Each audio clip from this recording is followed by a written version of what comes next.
welcome along to episode 7 of this vlog series. Just to bring you up to speed on what's been going on so far, I'm on board Royal Caribbean's Ovation of the Seas. I'm on a 4-week Transpacific Cruise travelling from Vancouver, Canada to Sydney, Australia.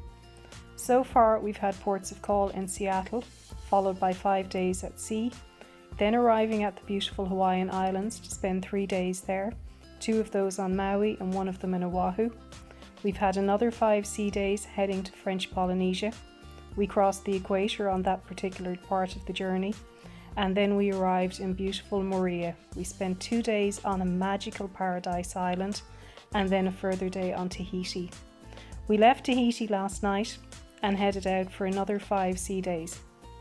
We're due to travel over 2,500 miles over the next 5 days to arrive in our next port of call in New Zealand.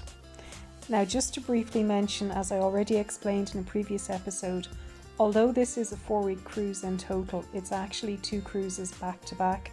So the first leg of it was a 9-day cruise from Vancouver to Honolulu, and now this is the second leg, so it's a completely independent cruise from the first one, and it is from Honolulu to Sydney over 20 days.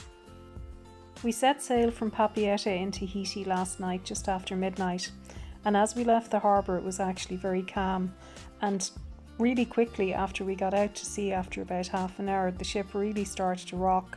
So it's pretty much like that again this morning, although it's still that very warm tropical air, so it's doing fine, no problem, but just unusual how quickly the sea conditions changed. After almost 2.5 weeks on board now, I feel that I've found a nice rhythm between how I spend port days and sea days. Port days, and obviously they're occurring generally in blocks of 3 in the way that we had in Hawaii and French Polynesia. They're busy, they're active, it's a case of having adventures and exploring new places.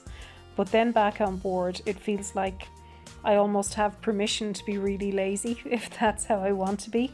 There are still plenty of things going on and activities to join in, and I do on occasion, but other times it's just nice to relax and chill out. One of the most popular activities of the day was a barbecue on the pool deck this evening, and judging by the sheer number of people who were willing to queue up for barbecue food, I think they must have all forgotten there were so many more dining options on the ship, which were actually very quiet in comparison to how they usually are.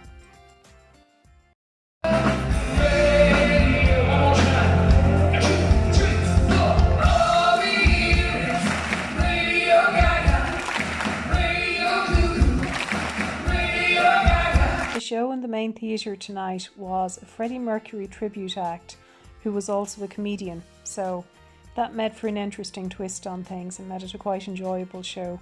As usual, it was a packed house in the main theatre.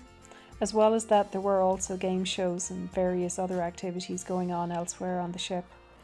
Once it came to heading for bed, it was another little note to say we have another time change, so chance for a lie-in in the morning. Sea Day 2 in this block of 5 brought with it pleasant temperatures, still up in the mid-20s or late 70s depending on whether you're Celsius or Fahrenheit, and because of that I had ordered room service breakfast, so it was a chance to have it on my balcony. Now I suppose it's one of those days where it was defined by food and events. So in terms of food, my balcony breakfast was followed up later on by lunch in the main dining room. It was a formal night tonight and I generally don't tend to do that, so lunch was the better option. In the afternoon there was a show in the theatre which is a little bit unusual. It's the first time it's happened on the sailing, and it was basically one of the main performers from the production cast, so he was given the opportunity to showcase his talents. The songs were kind of Michael Bublé, Frank Sinatra, that kind of thing. Each careful step along the byway, and much more than this, I did it my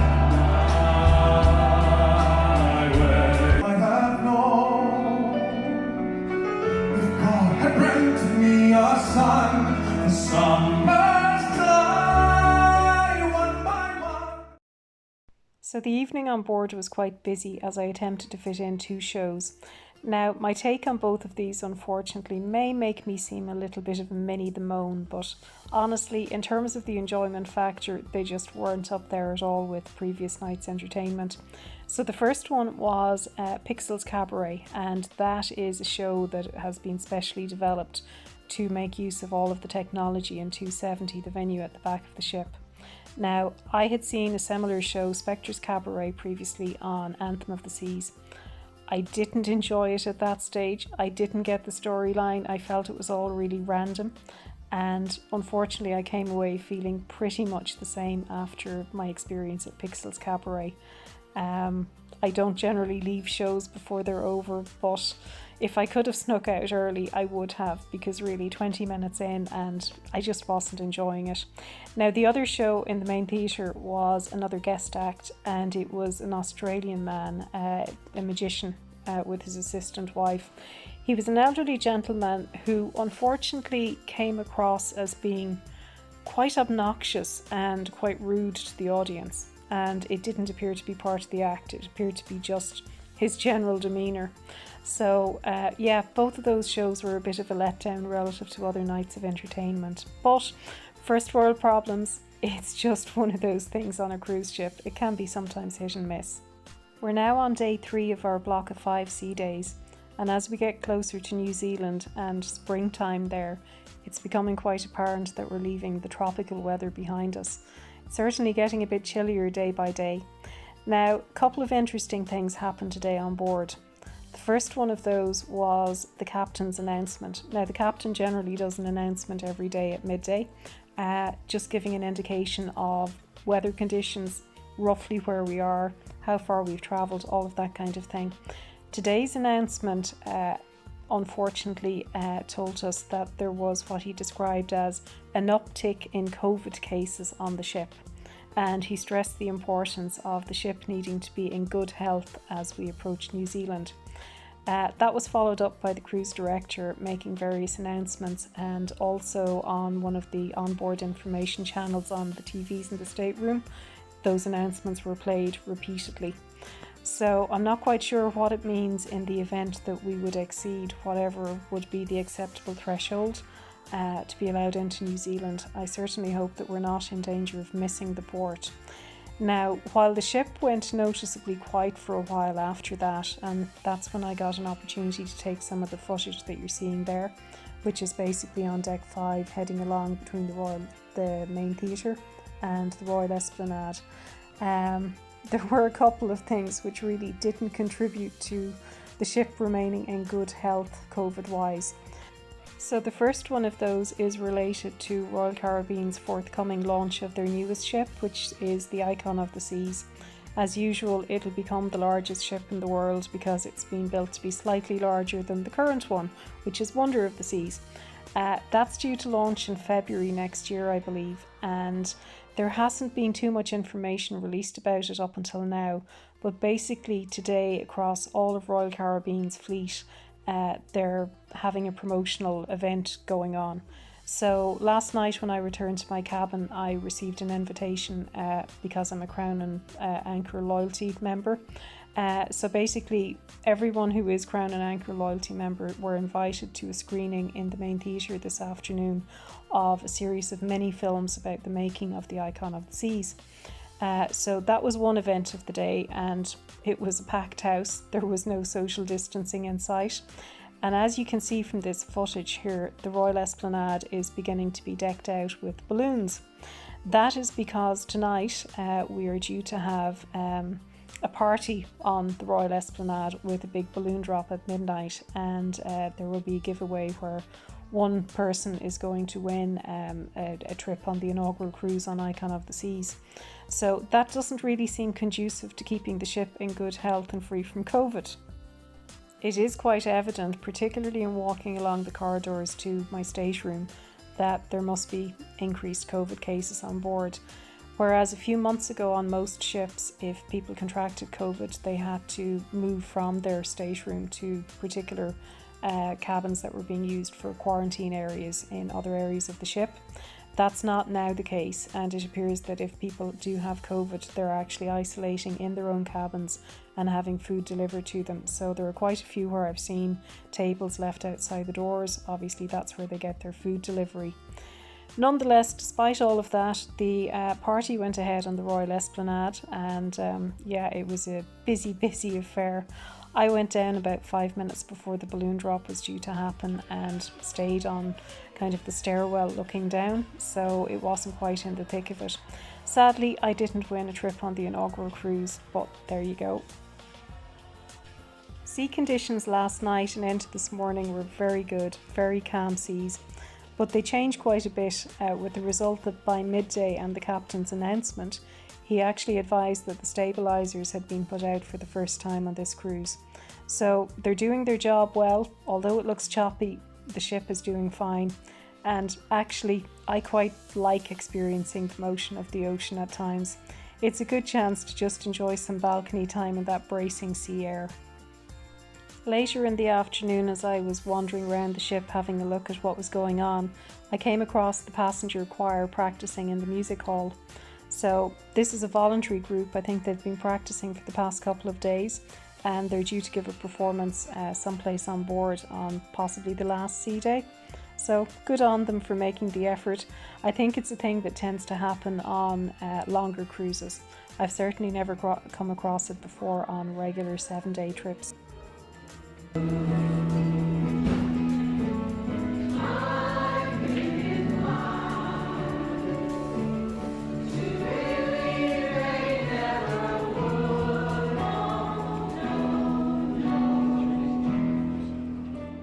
As usual, the evening consisted of a trip to the show in the main theatre. This was another guest act who was certainly unique.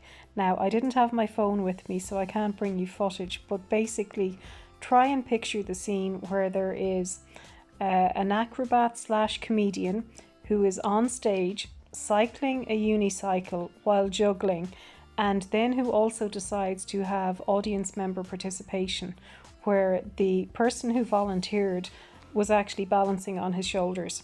Now, all of this was going on the stage in the main theatre at the front of the ship as we were getting hit by probably the largest swells of the whole voyage so far.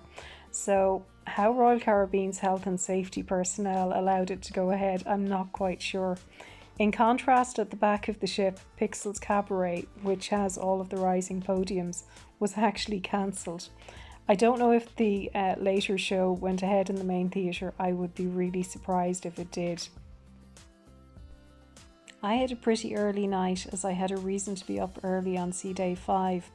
But before getting into that, I'll just point out the eagle-eyed among you will see on the Wayfinder sign, we have now moved into Sunday. The last time you saw that sign, it was Friday. That's because we crossed the international date line last night, so we have time travelled, and Saturday did not exist. Now, in terms of getting up early on Sunday morning, it was because I had an invitation to do a galley tour. I came back to my room a couple of nights ago to find an invitation. I'm not quite sure why. Typically, galley tours are paid attractions on sea days, at least they were pre-COVID. So I think this may be Royal Caribbean's kind of experimental test in bringing them back. So people seem to be in groups of about 20, and we had to assemble in one of the main dining rooms. Now, all of us that were there were all equally puzzled as to how we were invited onto the galley tour. Opinions varied in terms of, was it due to Crown and Anchor loyalty status?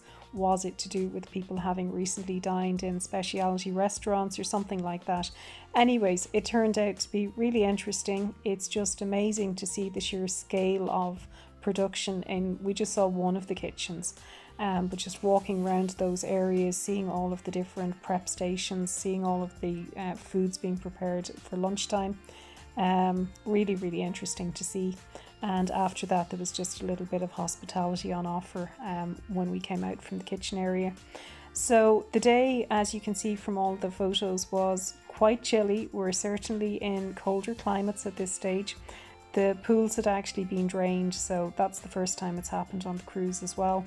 So it was really a day for more or less spending time indoors. It was nice to have a fairly bracing walk on the pool deck though, on the walking and running track. But overall, it was one of those days to get some rest in advance of hopefully what will be active days when we get to New Zealand tomorrow.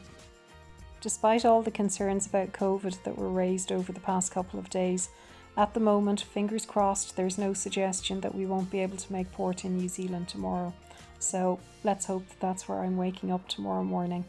For now, just to say thank you again for watching, it's really appreciated. And if you'd like to follow along for the remainder of this journey, please consider subscribing and please hit the like button. For now, good night.